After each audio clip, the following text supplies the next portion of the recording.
ಏ ಎಷ್ಟೊತ್ತು ಮಾಡ್ತೀಯಮ್ಮ, ಬೇಗ ಬರೋದಲ್ವಾ? ನಿನ್ನ ಕಟ್ಕೊಂಡ್ರೆ ಇವತ್ತು ನನ್ನ ಕೆಲಸ ಆದಂಗೆನೆ.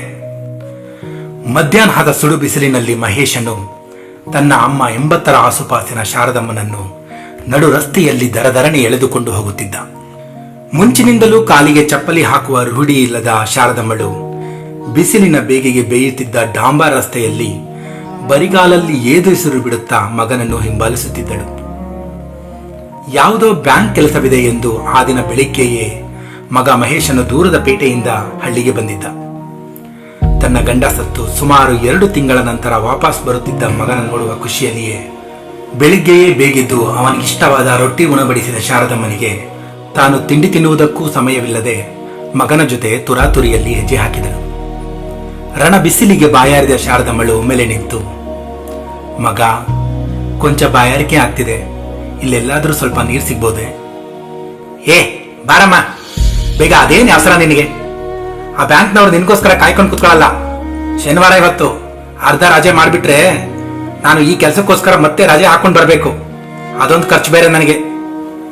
ಮರುಮಾತಿಲ್ಲದೆ ಬಾಯಾರಿಕೆಯಲ್ಲಿಯೇ ಏದಿಸಿರು ಬಿಡುತ್ತಾ ಶಾಂತಮ್ಮ ಹೆಜ್ಜೆ ಹಾಕಿದಳು. ಮಗ, ನಿನ್ನ ಹೆಂಡತಿ ಅನಿತಾ ಮತ್ತು ಮಕ್ಕಳು ಚೆನ್ನಾಗಿದ್ದಾರಾ? ಈ ಕಡೆ ಯಾವತ್ತಾದ್ರೂ ಕರ್ಕೊಂಡ್ ಬಾ ಮಗ, ತುಂಬಾ ವರ್ಷ ಆಯ್ತು ನಿನ್ ಮಕ್ಕಳನ್ನ ನೋಡಿ.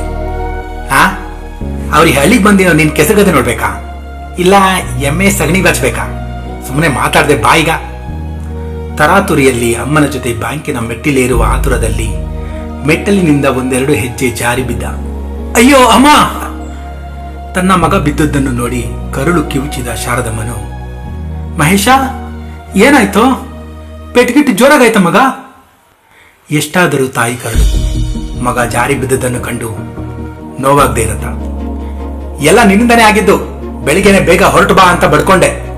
ನೀನೇ ಕೂಡಿಸ್ಕೊಂಡು ನನ್ನ ಅದೇನೋ ನಾನಿಷ್ಟು ರೊಟ್ಟಿ ಮಾಡಿದ್ದೀನಿ, ಚಟ್ನಿ ಮಾಡಿದ್ದೀನಿ. ನಿನ್ ರೊಟ್ಟಿ ನನ್ಗೆಲ್ಲೂ ಸಿಗಲ್ವಾ? ನೋಡು, ಈಗ ಎಲ್ಲ ಅರ್ಜೆಂಟ್ ಆಗಿ ಮಾಡಬೇಕು ಎಂದು ಮೆಟ್ಟಲಿನಿಂದ ಎದ್ದು ಬ್ಯಾಂಕಿನೊಳಗೆ ಹೆಜ್ಜೆ ಇಟ್ಟನು. ಬ್ಯಾಂಕಿನ ಒಳಗಾಗಲೇ ಜನರು ತುಂಬಿದ್ದರಿಂದ ಶಾರದಮ್ಮನನ್ನು ಅಲ್ಲಿಯೇ ಇದ್ದ ಕುರ್ಚಿಯಲ್ಲಿ ಕೂಡಿಸಿ ಬ್ಯಾಂಕ್ ಫಾರ್ಮ್ ತರಲು ಕೌಂಟರ್ನತ್ತ ಹೆಜ್ಜೆ ಹಾಕಿದ.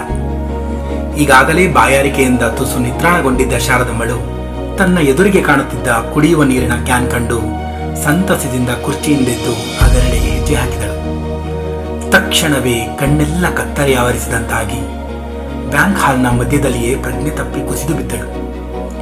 ಬ್ಯಾಂಕ್ನಲ್ಲಿ ನೆರೆದಿದ್ದ ಜನರೆಲ್ಲರೂ ಶಾರದಮ್ಮನ ಸಹಾಯಕ್ಕಾಗಿ ಆಂಬ್ಯುಲೆನ್ಸ್ ವ್ಯವಸ್ಥೆ ಮಾಡುತ್ತಿರುವ ಸಂದರ್ಭದಲ್ಲಿ ಮಹೇಶನು ಇದರ ಯಾವುದೇ ಪರಿವೇ ಇಲ್ಲದೆ ಖಾತೆಗೆ ವರ್ಗಾವಣೆ ಮಾಡುವ ಫಾರ್ಮ್ನಲ್ಲಿ ತನ್ನ ಖಾತೆಗೆ ಶಾರದಮ್ಮನ ಖಾತೆಯ ಅಳಿದು ಉಳಿದ ಹಣ ವರ್ಗಾವಣೆ ಮಾಡಲು ಆಕೆಯ ಹೆಬ್ಬಟ್ಟು ಗುರುತು ಹಾಕುವುದರಲ್ಲಿ ಮಗ್ನನಾಗಿದ್ದ.